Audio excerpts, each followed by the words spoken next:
이름으로 기도하옵나이다. 아멘. 할렐루야. 참으로 좋은 또 복된 주일입니다. 2025년을 맞이하면서 우리들은 어떤 꿈을 꿉니까?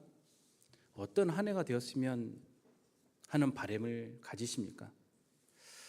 조금 전에 우리가 함께 들었던 보네퍼 목사님의 선한 능력으로라는 이 찬양시는 1944년 12월에 베를린의 어느 차가운 감옥 안에서 나치의 불의에 저항하다가 감옥에 갇힌 보네퍼 목사님이 그 약혼자에게 써서 보낸 편지 글 가운데 한 부분이라 할 수 있겠습니다. 선한 능력으로, 선한 능력에 고요히 둘러싸여 보호받고 위로받는 이 놀라움 속에 그대들과 함께 오늘을 살기 원하고 또한 그대들과 함께 새로운 한 해를 맞이하고 싶습니다. 누군들 죽음에 대한 두려움이 없겠습니까? 누군들 더 나은 삶 가운데 인생을 누리고 싶지 않겠습니까? 보네퍼 목사님은 그럼에도 불구하고 불의에 대한 저항 그리고 참지 못한 기계적인 중립이 아닌 복음 안에서의 정의로움을 선택하여 그 감옥에서 결국 한 5개월여 뒤에 목숨을 바치게 됩니다. 그 나이 39의 젊은 나이였습니다. 우리는 어떠한 세상을 꿈꿉니까?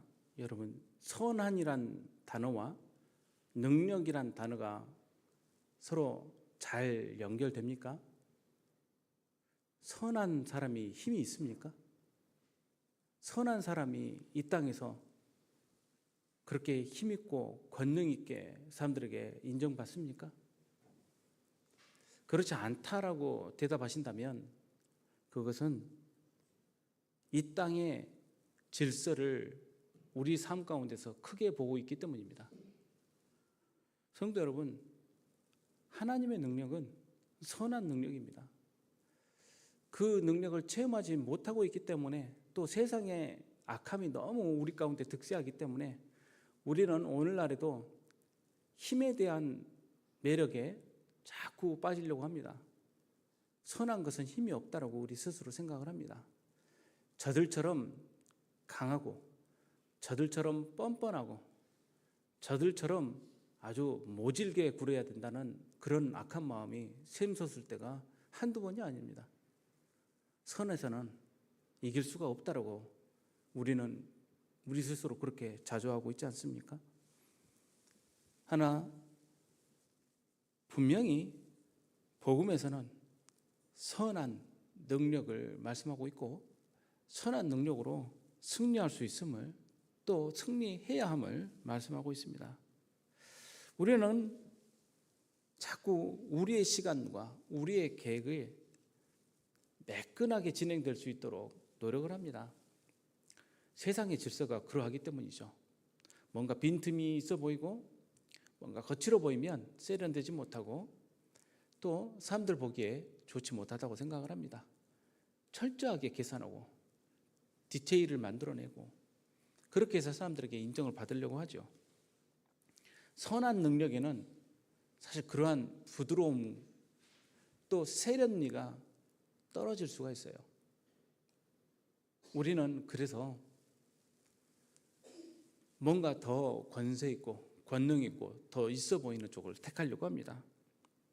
오늘 말씀 본문에서 가나의 혼인잔치가 있을 때 일어난 일들을 보면 하나님의 계획과 일하심이 우리의 생각과 어떻게 다른지를 우리는 찾아볼 수 있습니다. 우리는 우리 식대로 생각하고 우리 식대로 판단하기를 즐겨합니다. 갈릴리 가나에 혼인잔치가 있었습니다. 그 시기가 사흘째 되던 날이에요. 이 사흘째 되던 날이 무엇을 기준으로 한 이야기인지에 대해서 학자들마다 굉장히 논쟁이 있습니다. 뭘 기준으로 사흘을 이야기하였느냐라는 거예요. 지금으로 말하자면 이것은 요일을 말한다라고 말하는 학자도 있고, 그것이 아니고 어떤 특정한 사건을 기준으로 사흘을 말하고 있다라고 말을 하면서 그 특정한 기준을 찾으려고 하는 그런 학자들도 있습니다. 제가 많이 봤던 그런 미드라시적인 해석이라는 건 유대인들의 그 전승에 따른 해석들을 이야기를 합니다. 그 중에 하나는 창세기에 나와 있는 하나님의 창조의 일정에 맞추어서 이 사흘째를 해석했다는 거예요. 그 말씀은 무슨 말이냐면요, 하나님께서 6일 동안 창조를 하시죠. 7일째 되는 날 쉬십니다. 물론 그래서 7일간의 창조의 일종으로 보기도 합니다. 그러나 7일은 안식하셨기 때문에 6일간의 창조를 가지고 말을 하는데, 그 중에 하나님께서 보시고 좋았다라고 말씀하실 때 연거푸서 말씀하신 날이 있어요. 그 날이 사흘째 되는 날이에요. 그 사흘째 되는 날, 즉 창세기 1장에 보면 셋째 날, 그날 하나님께서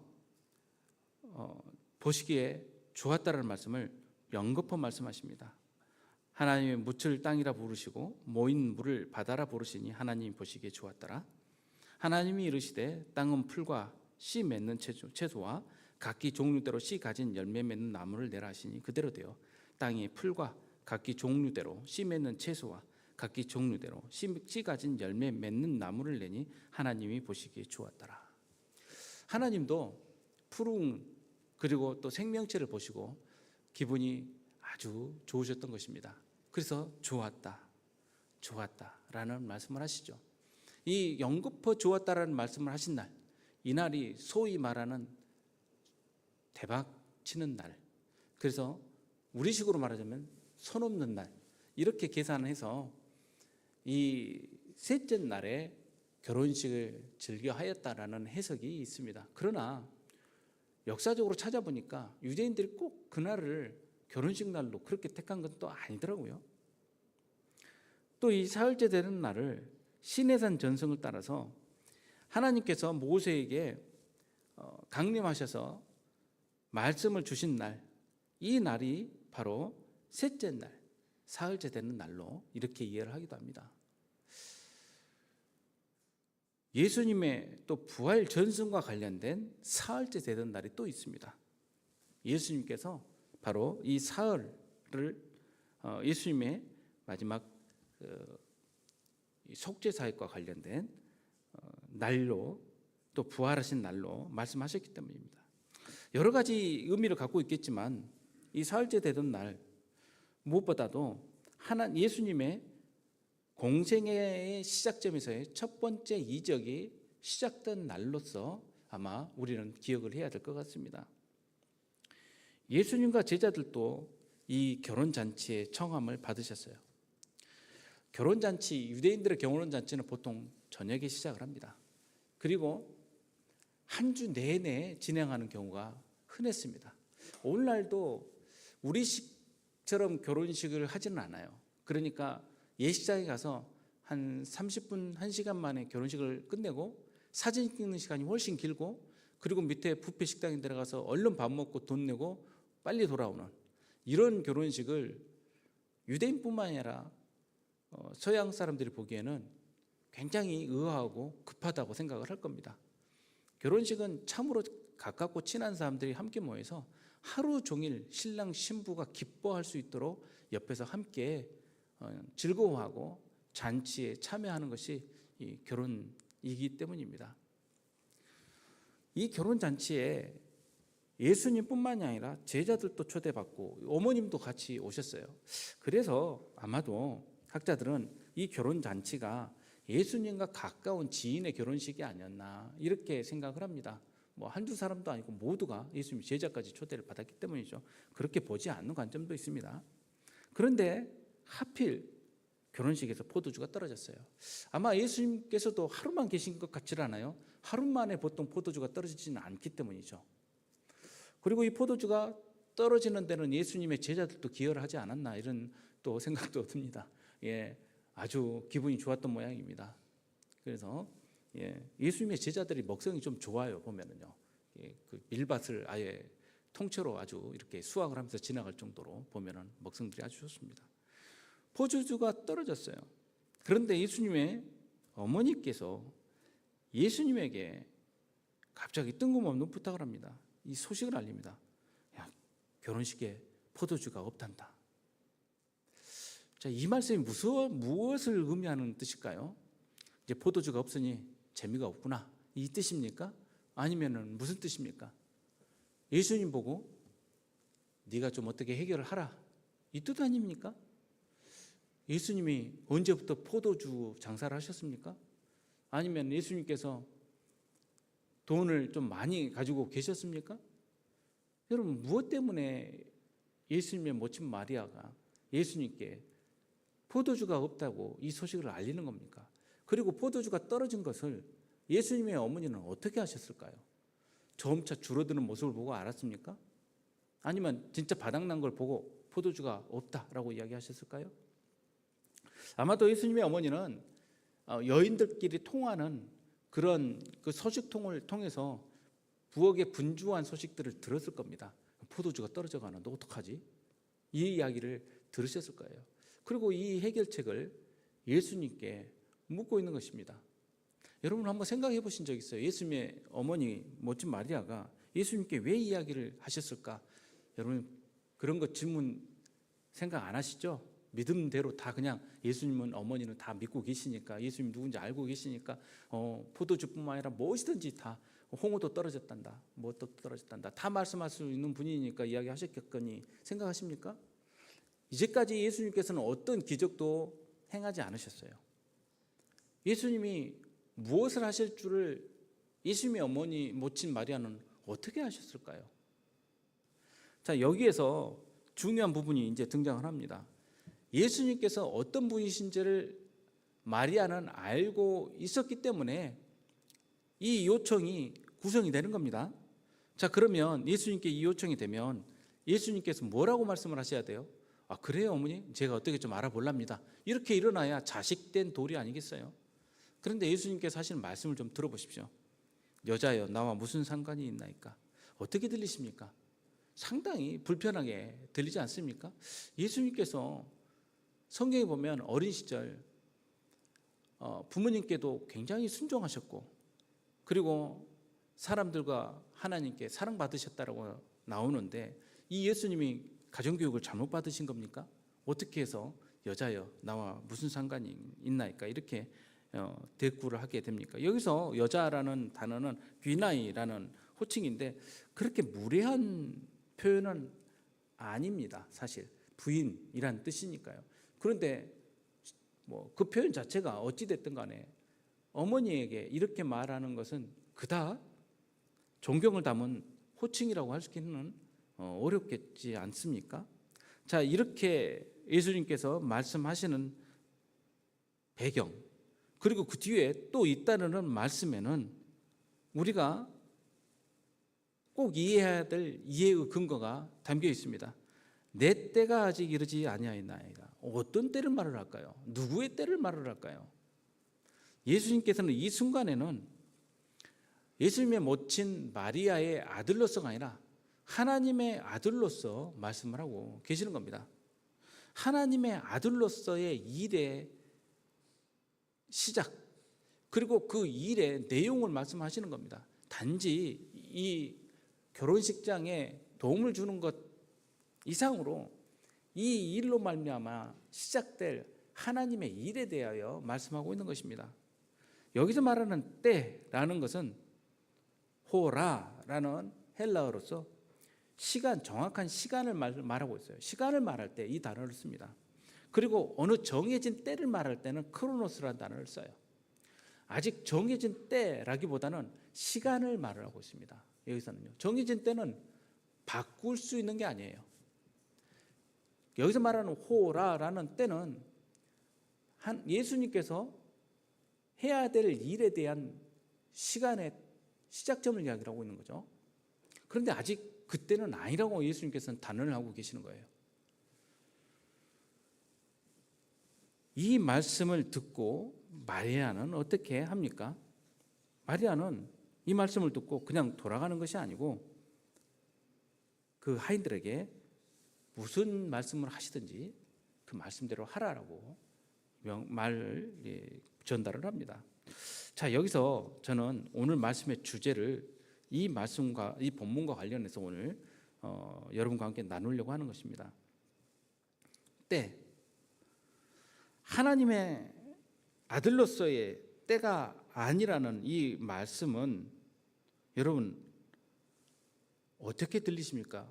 예수님께서 하나님의 때가 아닌 그때에 하나님의 일을 하실 수 있습니까? 예수님께서는 하나님의 때, 하나님의 뜻을 이 땅 가운데 이루시기 위해서 오셨다라고 말씀을 하십니다. 예수님 개인의 때를 만드시지는 않으신다는 것이죠.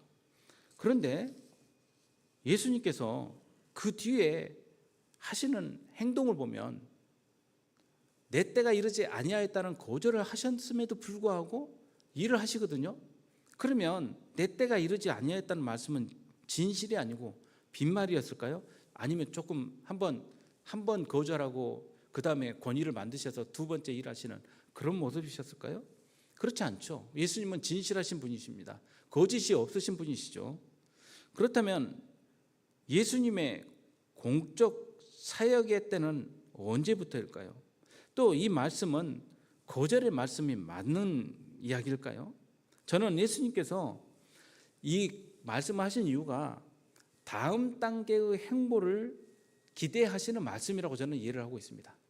그러니 내 때가 아닙니다라는 말씀은 단지 거절이 아니라 그러면 내 때가 이르렀는지 나는 확인이 필요합니다라는 말로서 저는 듣게 된다는 이야기입니다. 제가 많은 주석서를 좀 살펴봤는데요. 이렇게 이해해서 주석을 해놓은 것을 아직은 보지를 못했어요. 이 말씀이 제가 독특한 제 견해를 말씀드리고 있다는 뜻이 아니고 다양성 가운데 여러분들이 이해하고 이 말씀을 받아들여야 된다는 그런 뜻입니다. 저는 제 개인의 의견으로 이야기 드리는 게 아니라 성경에서 어떤 말씀을 하고 있는지를 보고 이 말씀과 더불어 이해를 드리고자 합니다. 예수님께서 다음 단계 행보에 대한 기대를 가지셨다는 뜻은 예수님께서 이 시기에 관한 이야기를 하실 때 먼저 비유를 드신 이야기가 있기 때문이에요. 마태복음 24장과 마가복음 13장에 보면 마지막 때에 대한 말씀을 하세요. 무화과 나무의 비유를 배우라. 그 가지가 연하여지고 잎사귀를 내면 여름이 가까운 줄 아나니 이와 같이 너희도 이 모든 일을 보거든 인자가 가까이 곧 문 앞에 이른 줄 알라. 내가 진실로 너에게 말하노니 이 세대가 지나가기 전에 이 일이 다 일어나리라.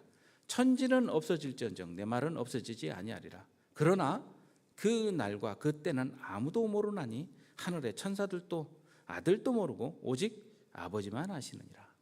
여기서 말씀하시는 그때 호라는 방금 말씀하시는 내 때라고 말씀하신 그 때와 똑같은 단어예요. 그리고 이 본문에서 하늘의 천사도 아들도 모른다고 말씀을 하고 계시지 않아요? 아버지만 하신답니다. 무슨 때가요? 그 때, 종말의 때, 예수님께서 다시 오실 그때는 하나님만 하신답니다. 예수님께서 이 땅에 오셔서 일을 하실 때 그 모든 때는 예수님께서 마음대로 하신 일이 아니고 하나님의 시간과 때에 이르러서 그 뜻을 따라서 이루시는 일들이에요. 그래서 이 말씀을 하고 계시는데 그러면 정말 모른다는 뜻입니까? 그 때를요? 그 앞에 비유가 있죠. 무화과 비유를 배우라. 무화과가 자라면서 잎사귀를 내고 그리고 또 나오는 그 향기와 모습을 보면 그 때를 알 수 있지 않냐. 언제 열매를 거두는지 이와 같이 그 때를 보라는 거예요. 그러니 예수님께서도 그건 정확하게 모르지. 언제 열매가 내 손에 들어올지는. 그러나 우리가 짐작할 수 있지 않느냐라는 말씀처럼 예수님의 그 시작의 때도 마찬가지로 정확하게 언제 시작, 오늘부터라는 날을 갖고 예수님께서 그 자리에 오지 않으셨지만 그 때를 볼 수 있는 상황들을 하나님께서 알려주심으로써 예수님께서는 일을 시작하셨던 거예요. 아직 내 때가 이르지 아니하셨다라는 이 말씀에는 정말로 그 때가 아직 보이지 아니하였다는 그 말씀이에요. 그런데 예수님께서 이 말씀을 하시는 이유는 그러면 그때를 나는 보고 싶습니다라는 거 아니겠어요? 그때가 맞는지 내가 보고자 한다는 뜻 아니에요? 마리아는 그 예수님의 말씀의 의미를 분명히 알고 계셨다라고 저는 생각을 합니다. 로마 가톨릭에서는요, 예수님께서는 예수님의 때가 아닐 때에도 모친 마리아의 기도에는 응답을 하신다라고 이해를 하고 있어요. 그렇기 때문에 그 천주교 분들이 기도할 때 뭘 놓고 기도를 많이들 하세요? 그 마리아 상을 놓고 많이 기도하시잖아요. 우리 보기엔 영락없이 우상 숭배죠. 그러나 한편으로는 이해는 됩니다. 예수님께 직접 나아가고 하나님께 직접 나아가는 데 있어서 어머니 마리아가 말씀하시면 훨씬 부드럽게 들어주실 테니 모친 마리아께서 내 기도와 함께 전달을 잘 해주십시오. 이 뜻으로 기도한다는 것 자체로는 이해가 됩니다. 그러나 성경에서는 바른 이해를 찾자고 보자면 이것은 조금 제한된 이해를 갖고 있는 것이 아닌가, 저는 그렇게 보고 있습니다. 설령 모친 마리아가 아니실지라도 예수님의 때에 맞는 반응들이 나오면 예수님께서는 응답을 하셨어요. 이와 비슷한 사례는 수로보니게 여인, 가나안 여인의 간청에서 우리는 볼 수 있기 때문입니다. 마가복음 7장 그리고 마태복음 15장에 보면 이 수로보니게 여인의 이야기가 나옵니다. 예수님께서 거기를 떠나, 어디입니까? 갈릴리를 떠나서 두로 지방으로 가셨어요. 잘 안 가시는 곳입니다. 거기는요. 거기는 시리아의 위쪽 페니키아의 그 해안에 있는 이름난 무역 도시입니다. 우상 숭배가 아주 강한 도시고 이방의 도시죠. 거기를 가셨어요. 무슨 일로 가셨는지는 모르겠어요. 아마 이 일 때문에 가신 것 같습니다. 한 집에 들어가 아무도 모르게 하시려 하나 숨길 수 없더라.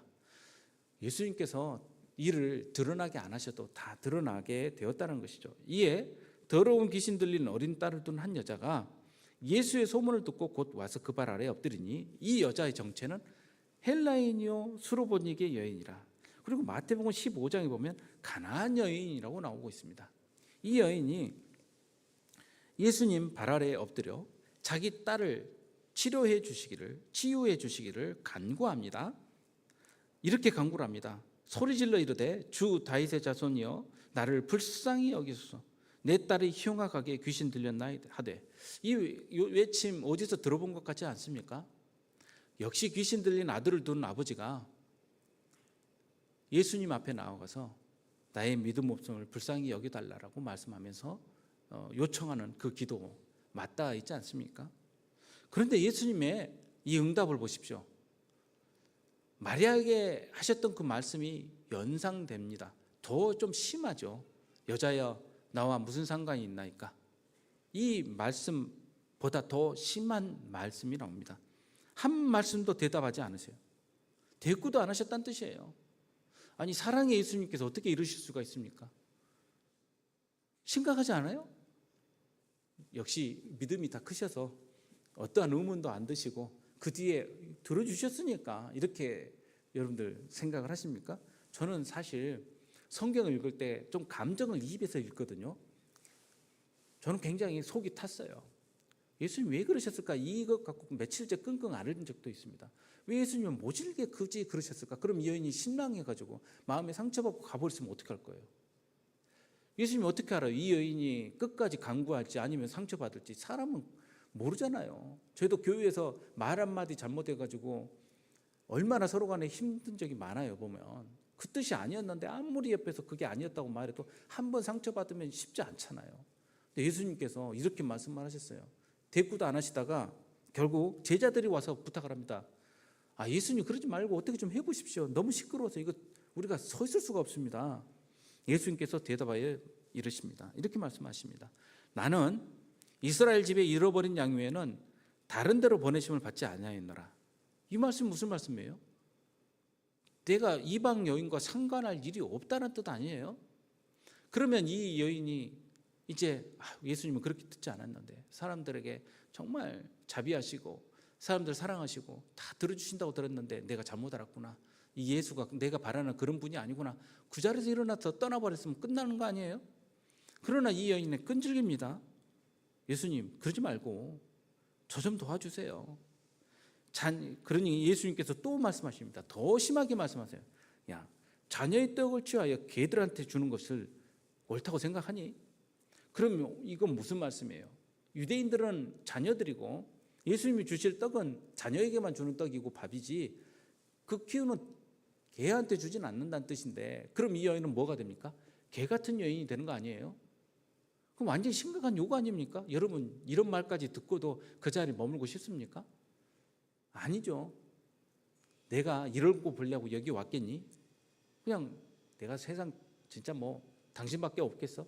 털어놓고 떠나버리면 그만 아니겠어요? 그런데 이 여인은 그렇지 않죠. 뭐라고 말합니까? 개들도 주인의 상에서 떨어지는 부스러기는 먹습니다.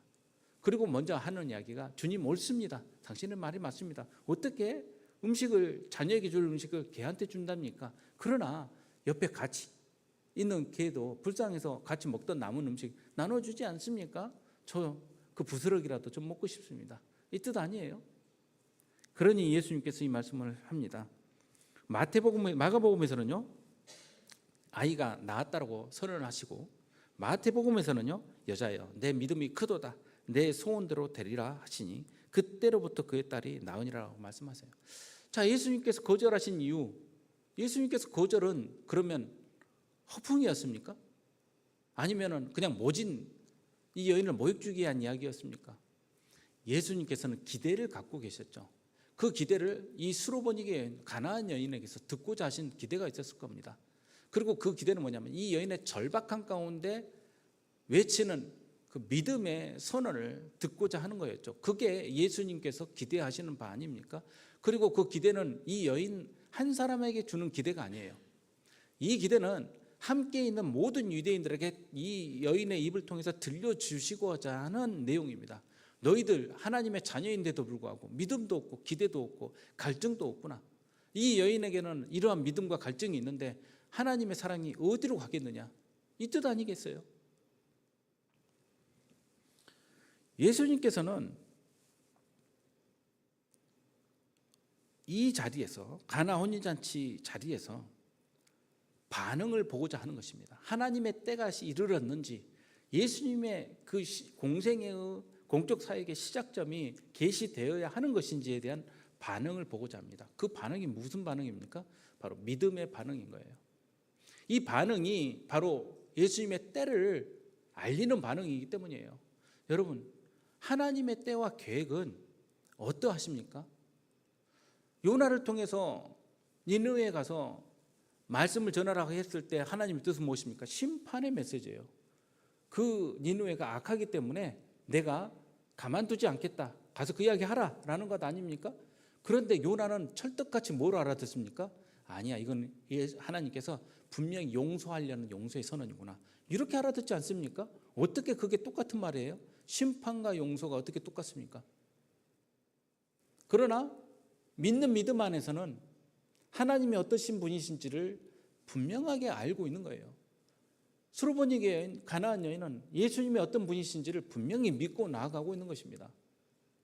이 자리에서도 마리아는 예수님이 어떤 분이신지를 알고 있었기 때문에 그 믿음으로 요청한 것이었고, 그 믿음으로 하인들에게도 말하고 있는 것 아닙니까? 마리아의 강구는 마리아 개인의 것이 아닙니다. 예수님의 속죄사역의 시작을 알리는 강구였습니다. 그리고 이때는 예수님께서 단지 포도주를 만들어주시는 기이한 사건의 시작이 아니고 예수님의 십자가 사건의 시작입니다. 그러니 이 잔치상에서의 기적은요, 사람들에게 기쁨과 즐거움을 주었지만 예수님에게는 곧 죽음을 알리는 시작인 것이에요. 마가복음 14장에 보면 겟세마네 동산에서 예수님께서는 이렇게 고백을 하십니다. 내 마음이 심히 고민되어 죽게 되었으니 너희는 여기 머물러 깨어있으라 하시고 조금 나아가사 땅에 엎드려 될 수 있는 대로 이때가 자기에게서 지나가기를 구하여. 예수님께서 말씀하실 때 이때도 똑같은 호라라는 시간입니다. 그리고 한편으로는 이때는 어떤 시간이냐면 크로노스의 시간이에요. 하나님께서 정하신 시간이에요. 메시아로서 예수님의 공적 사역의 기적은 어머니 마리아의 간청으로 시작됩니다. 그러나 하늘의 뜻과 하늘의 계획은 성도들의 기도로서, 믿음의 기도로서 시작됩니다. 여러분, 하나님의 계획, 하나님의 선하신 뜻, 우리는 하나님이 미리 다 정하셨다라고 우리는 믿지만 왜 기도를 합니까? 우리의 기도가 바로 하나님의 뜻과 계획을 이루는 방법이기 때문에 그렇습니다. 기도 후의 건소의 응답은 하나님의 주권적 계획 안에 함께 포함되어 있는 것입니다. 그건 따로 떨어져 있는 게 아니에요. 예수님은 하나님의 뜻을 이루려 이 땅에 오셨고 예수님 자신의 때가 아닌 하나님의 때를 따라 일하셨습니다. 요한복음 5장 30절에 내가 아무것도 스스로 할 수 없노라 듣는 대로 심판하노니 나는 나의 뜻대로 하려 하지 않고 나를 보내신 이의 뜻대로 하려 함으로 내 심판은 의로우니라. 예수님께서는 예수님 개인의 뜻이 아니라 하나님의 뜻을 따라 이루셨습니다. 요한복음 7장에도 보면 예수님께서 그 형제들과 대화를 나누시는데 초막절의 시기를 가지고 대화를 나누십니다. 형제들이 와서 예수님께 이렇게 이야기를 합니다. 스스로 나타내기를 구하면서 묻혀서 일하는 사람이 없나니 이 일을 행하려 하거든 자신을 세상에 나타내소서 하니, 이 말씀은 무슨 말씀이냐면요, 이제 형구석에 있지 말고 바로 예루살렘 가셔서 일하시라는 뜻이에요. 이 말씀은 예수님 인정해서 하신 이야기가 아니에요. 그때 당시까지는 예수님의 형제들은 예수님 때문에 아주 힘들었습니다. 동네 사람들이 너희 형제 예수는 왜 저러냐, 미쳤냐부터 시작해서 얼마나 갈구고 다녔는지 이제 도저히 동네 창피해서 못 다니겠다는 거예요. 그래서 끌어내서 예수님 이 동네에 좀 있지 말고 저기 좀 서울 큰 물에 가서 놓으십시오. 왜 시골에서 이렇게 시끄럽게 합니까? 이 뜻이에요. 그러니 예수님께서 뭐라고 말씀하시냐면요, 내 때가 아직 이르지 아니하였거늘 너희 때는 늘 준비되어 있느니라. 세상이 너희를 미워하되 나를 미워하는 것이 아니라 나를 미워하나니 이는 내가 세상의 일들을 악하다고 증언함이라. 너희는 명절에 올라가라. 내 때가 아직 차지 못하였으니 나는 이 명절에 아직 올라가지 아니하노라 말씀하시고 갈릴리에 머물러 계시니라. 그리고 갈릴리에 계셨는데 형제들이 명절에 올라간 다음에 자기도 올라가시되 나타내지 않고 은밀히 가시니라. 안 가신 건 아니에요. 또 가셔요, 보면요. 그러니 예수님께서 이 때를 말씀하실 때 그때는 항상 하나님의 때와 세상의 반응, 이 가운데 뜻을 세워서 일을 하시는 모습을 볼 수 있습니다. 예수님의 모친 마리아께서 하인들에게 이렇게 말씀하시죠. 너희에게 무슨 말씀을 하시든지 그대로 하라. 뭘 하시려는지는 모르죠. 예수님은 간청을 할 뿐이에요, 예수님께. 그러나 예수님께서 하시는 모든 일들은 예수님의 주권과 계획 안에 있습니다. 우리의 기도의 방법을, 우리의 기도의 내용을 보십시오. 예수님께, 하나님께 기도를 드릴 때 하나님의 주권과 계획이 어떠한지를 우리는 알 수 없어요. 그 주권과 계획 하에서 이루어 주시기를 우리는 간청을 하고, 이루시는 방법과 시기와 모든 것은 하나님께서 결정하시는 거예요. 이렇게 기도하는 겁니다. 간청은 하되 방법은 하나님의 방법으로 이루어 주시기를 기도하는 거죠. 마리아는 그렇게 순종하지 않았습니까? 거기에 유대인의 정결의식을 따라 두세 통 드는 돌 항아리 6이 놓여 있었어요. 정결의식은 뭐냐면요, 손을 씻는 걸 말해요.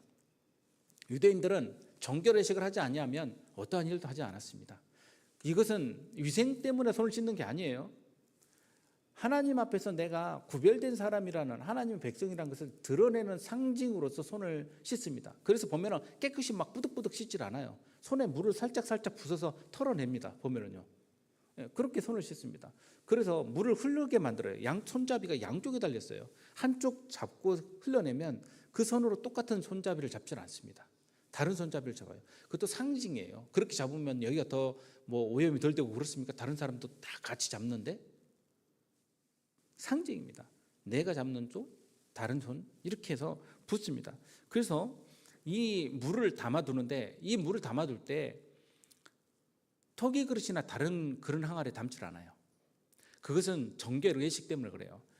웅덩이에 든 물은 가합니다. 흐르는 물 내지는 웅덩이에 있는 물이어야 돼요. 그 웅덩이가 바로 돌을 말하죠. 그래서 돌을 깎아서 만든 항아리는 정결하지만 일반 그릇에 갖고 오면은 그건 정결한 게 아니에요. 애게 그게 뭔데? 그런 게 다 상징입니다. 그 상징 가운데 돌 항아리가 있는데 이 돌 항아리가 얼마나 크냐면 100리터들이 항아리예요. 그게 6동이가 있는 겁니다. 굉장히 큰데 이 정도가 있는 규모의 집이라면 상당한 부잣집입니다. 이 부잣집에서 잔치를 굉장히 크게 한 모양이에요. 근데 포도주가 떨어졌어요. 이 돌 항아리는 유대인들의 율법과 규례를 상징하는 내용입니다. 그 규례를 상징하는 종결의식에 쓰는 이 물 항아리는 그 용도로 준비된 거예요. 그런데 예수님께서 뭐라고 말씀하시냐면 그 항아리에 물을 채우라라고 이야기를 하세요. 채우라. 분명히 당신의 때가 이르지 아니하였다고 하셨는데 어떤 다른 말씀도 없이 갑자기 채우라고 명령을 하신 거예요. 이 말씀은 이제 그분의 때가 시작되었다는 것이 선언되는 순간이에요. 채우라. 그런데 이 반응이 어떻게 반응이 되냐면요. 하인들이 이 물을 채운다는 게 여러분 수도꼭지 틀어가지고 물 받아다가 거기다 채워놓으면 되는 게 아니에요. 이 물은 정결의식이 쓰는 물이기 때문에 흐르는 곳에서 받아와야 됩니다. 그럼 그 샘에 가서 다시 길러와야 된다는 뜻인데 100리터들이 6덩어리를 다시 가서 길러와야 된다고 한다면 여러분 그게 순순히 부어지겠습니까? 그리고 뭐 하려고요? 라고 묻게 되지 않겠어요? 지금 뭐 하려고요? 이미 손님들은 다 자리에 앉아서 손 씻는 사람도 없는 것 같은데 물 항아리에 물 채워서 어디다 쓰려고요? 이렇게 묻지 않겠어요? 그러나 하인들은 어떠한 그러한 대꾸를 하지 아니하고 어떻게 하냐면요. 아구까지 채웠어요. 그냥 채우는 정도가 아니라 가득 아구 넘치기 직전까지 채웠다는 거예요. 그러니 이 반응은 예수님께서 부탁하신 그 반응에 정확하게 들어맞고 있는 거예요. 여기서 만약 하인들이 채워도 그냥 한 3분의 2 정도나 채웠거나 이랬으면 아마 제 생각에는 기적이 이루어지지 않았을 가능성이 상당히 높습니다. 자, 이 반응은요, 어떤 반응과 같냐면 아브라함의 시종이 이삭의 반려자를 구하기 위해서 바로 하란에 갔을 때의 반응과 똑같아요. 이게 어떻게 연결됩니까? 라고 질문하실 수 있겠지만 내용을 보시면 이해를 가실 거예요. 이때 아브라함의 시종이 아브라함의 명령을 따라서 그 먼 하란 땅까지 갑니다. 엄청나게 먼 거리예요. 이 하란까지는요. 거기까지 가가지고 10마리의 낙타를 데리고 가요. 그리고 이 시종이 기도를 하는데 이 기도가 보면은 역시 아브라함이 믿고 맡기는 그 시종답다라는 생각을 하게 되는 게 기도하면서 무슨 기도를 하냐면요. 만나는 여인과 때에 대해서 하나님 앞에 기도를 해요. 내가 이 우물가에서 여인을 만나는데 당연히 우물가에서 여인들을 만나죠. 물기르러 여인들이 오니까 이 여인 중에 내가 목마르니 물 좀 주시오라고 말했을 때 그 여인이 나한테 물을 주고 끝나는 것이 아니라 이 여인의 반응이 당신이 데려온 낙타들도 내가 물을 주겠습니다라고 말하면 그 여인이 바로 하나님께서 준비하신 여인으로 제가 믿겠습니다 라고 하는 거예요. 근데 여기에는 상당히 많은 조건이 들어가 있어요. 아무 여인이면 안 돼요. 사실 그 여인 누구여야 되냐면 친척이어야 돼. 또 아브라함의 친척인데도 이런 반응을 할 수 있는 여인이어야 돼요. 이게 다 맞을 확률이 얼마나 될 것 같아요, 여러분? 우물가에 있는데 마침 여인이 왔어요. 그 여인한테 이 종이 달려가서 뭐라고 말합니까? 내 물동이에 물을 내게 조금 마시게 하라라고 부탁을. 나 조금만 물 좀 마셔도 될까라고 말합니다. 그 나그네들은 우물가에 가서도 물을 먹을 수는 없어요. 물은요 그 동네의 자산입니다. 함부로 물을 떠 마셨다가 걸리면 무슨 일을 당할지 모릅니다. 그리고 그 물은 깊어서 물을 기르는 도구를 갖고 가지 않으면 기를 수가 없어요.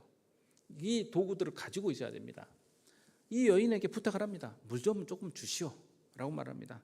근데 이 여인이 뭐라고 하냐면 급히 물동이를 손에 내려 마시게 하면서 내 주여 마시옵소서 라고 말합니다. 행동이 빠릇빠릇합니다. 그냥 아유 물 애써서 또 왔더니 물을 달라고? 나 또 내려가야 되는데 그냥 아유 그래요 하고 이렇게 주는 것이 아니라 급히 마시게 하고 행동 또한 굉장히 적극적이면서 공손합니다. 그리고 마시기를 하기를 다하고 기다렸다가 그 물을 마시자마자 뭐라고 말하냐면 내가 당신의 낙타를 위해서도 물을 길어 그것을 배불리 마시게 하리이다 하고 급히 물동이에 물을 그 위에 붓고 다시 우물로 달려가서 모든 낙타를 위해서 깃기 시작합니다. 행동도 즉시로 이루어질 뿐더러 뭐라고 말하냐면 내가 낙타 물 좀 줄까요? 라는 정도가 아니라 배불리 마시게 하려고. 이 하인들이 물동이에 물을 채울 때 어떻게 채워요? 아구까지 채우죠. 이 여인 리브가의 반응을 보십시오. 리브가는 그냥 주는 정도가 아니라 낙타가 배를 다 채울 수 있을 정도로 주겠다는 거예요. 재밌게요. 낙타 한 마리가 물을 마실 때 몇 리터를 마시는 줄 아십니까? 광야를 지나온 낙타는요. 최소 100리터를 마셔요. 한 마리당. 그럼 10마리면 얼마예요? 물이 양이 1톤 트럭에 가득 채워야 돼요. 그것을 그냥 물을 틀어놓는 게 아니라 내려가서 물 샘에 내려가가지고 길러가지고 이고 다시 올라와야 돼요. 계단을 타고. 그걸 얼마나 많이 해야 됩니까? 쉬운 응답이 절대 아니에요. 그러나 이 응답을 통해서 하나님의 기도의 응답으로 아브라함의 종은 깨닫게 되었고 이삭은 반려자를 얻게 됩니다. 자, 이런 모티브가 성경 안에 다 가득가득 같이 담겨 있는 거예요. 예수님께서 물을 채우라라고 했을 때 그 반응은 믿음의 반응이어야 돼요. 하인들은 그걸 무엇을 의미하는지를 깨달아 알고 아구까지 채웠습니다. 또 다른 믿음의 반응이 또 있습니다. 이제는 떠서 연회장에 갖다 주라 하시매 갖다 주었더니 여러분 물을 붓고 있을 때 막 붓자마자 막 포도주가 돼가지고 막 빨갛게 막 올라왔을까요? 여러분 제 생각에는 분명히 부어놓으면 그냥 물 그대로였을 거예요. 그런데 이 물 갖다가 연회장에다 떠다 주래요. 그 떠가지고 가져갔는데 맹물이면 뭔 소리 듣겠어? 하인한테 너 지금 뭐 하고 있냐라는 야단 퉁소리 맞는 건 아니겠어요? 그런데 떠다 갖다 주라는 말이 무슨 뜻입니까? 이제 포도주니까 갖다 주라는 뜻 아니에요. 이때 하인들이 어떻게 순종해야 됩니까? 믿음으로 순종해야 이 일이 벌어집니다. 하인들은 예수님이 누구신지 아직은 몰라요. 마리아가 하는 이야기만을 듣고 따라가고 있는 겁니다. 마침내 이 물은 포도주로서 역할을 합니다.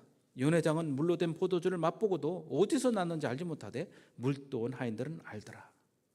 이 하인들은요, 이 반응 때문에 포도주를 그냥 갖다 준 사람으로 기록된 것이 아니라 예수님의 사역의 시작을 알리는 이 기적을 알게 된 사람들로서 등장을 합니다. 이름은 나오지 않아요. 그러나 예수님의 첫 번째 이적에 동참한 사람들로서의 인물로 주요 주인공으로 등장을 하고 있는 거예요. 이 혼인잔치에 있어서 포도주는 굉장한 상징성을 띠고 있습니다. 그래서 이사야서 25장에서도 보면 여호와께서 이 산에서 만민을 위하여 기름진 것과 오래 저장하였던 포도주로 연회를 베푸신다라는 말씀이 나옵니다. 골수로 가득한 기름진 것과 오래 저장하였던 맑은 포도주로 하신다라고 아주 좋은 포도주로 잔치를 베푸신다고 말씀을 하십니다. 그래서 이 말씀 끝에 뭐라고 말하냐면요, 이사야는 선언하냐면요, 그날에 말하기를 이는 우리의 하나님이시라 우리가 그를 기다렸으니 그가 우리를 구원하시리로다. 이는 여호와라 우리가 그를 기다렸으니 우리는 그의 구원을 기뻐하며 즐거워하리라 할 것이며. 혼인잔치에 신랑 신부를 기대하고 기다리다가 즐거워하고 기뻐하는 그 음성이 담겨 있는 것 아니에요? 즉 포도주는 혼인잔치의 상징이에요. 예수님께서는 참 신랑으로 이 땅에 오셨어요. 그 포도주는 바로 그 신랑의 환영과 더불어서 함께 역할하고 있는 것입니다. 포도주는 단순한 잔치 음료가 아닙니다. 구원의 기쁨을 나타내는 상징이에요. 예수께서 이 첫 표적을 갈릴리 가나에서 행하여 그 영광을 나타내심에 제자들이 그를 믿으니라. 이제 연관돼서 나타난 사건은 뭐냐면요, 첫 표적 세메이온이라고 불리는 이 표적이 등장을 하였고요, 제자들이 이제 비로소 예수님께서 어떤 분이신지를 믿기 시작한 거예요. 이제 예수님의 공생의 사역은 본격적으로 시작되는 겁니다. 이제 예수님께서는 구세주로서의 사역을 시작하신 겁니다. 성도 여러분, 하나님의 때가 어느 때인지 궁금하십니까? 나에게 임하시는 하나님의 때는 어느 때인지 하나님께 묻고 계십니까? 믿음의 반응을 나타내 보이셔야 됩니다. 믿음의 기도를 함께 이루어가야 됩니다. 그때에 비로소 우리는 알게 됩니다. 하나님의 때가 이제 시작되고 있음을, 하나님의 때가 우리 가운데 이루어지고 있음을 우리는 깨닫게 되는 것입니다. 성도 여러분, 오늘 말씀 가운데 우리는 무엇을 주목하게 됩니까? 신기한 이적입니까? 물이 포도주 됐다는 그 사건입니까? 하나님의 때를 깨달으시기 바랍니다. 그 때가 내 삶 가운데 이루어질 수 있도록 믿음의 반응을 나타내 보이는 믿음의 강구를 이루어가는 저와 성도님들 되시기를 주님의 이름으로 축복합니다. 함께 기도하겠습니다. 아버지 하나님, 우리는 하나님의 때에 대하여 방관할 때가 많습니다. 하나님께서 그때에 맞춰서 이루시겠지. 그러나 우리는 말씀을 통하여 하나님의 때는 우리의 믿음의 간구와 우리의 태도에 달려 있음을 우리는 보게 됩니다. 아버지 하나님, 이 믿음의 반응이 우리 가운데 있게 하여 주시옵소서.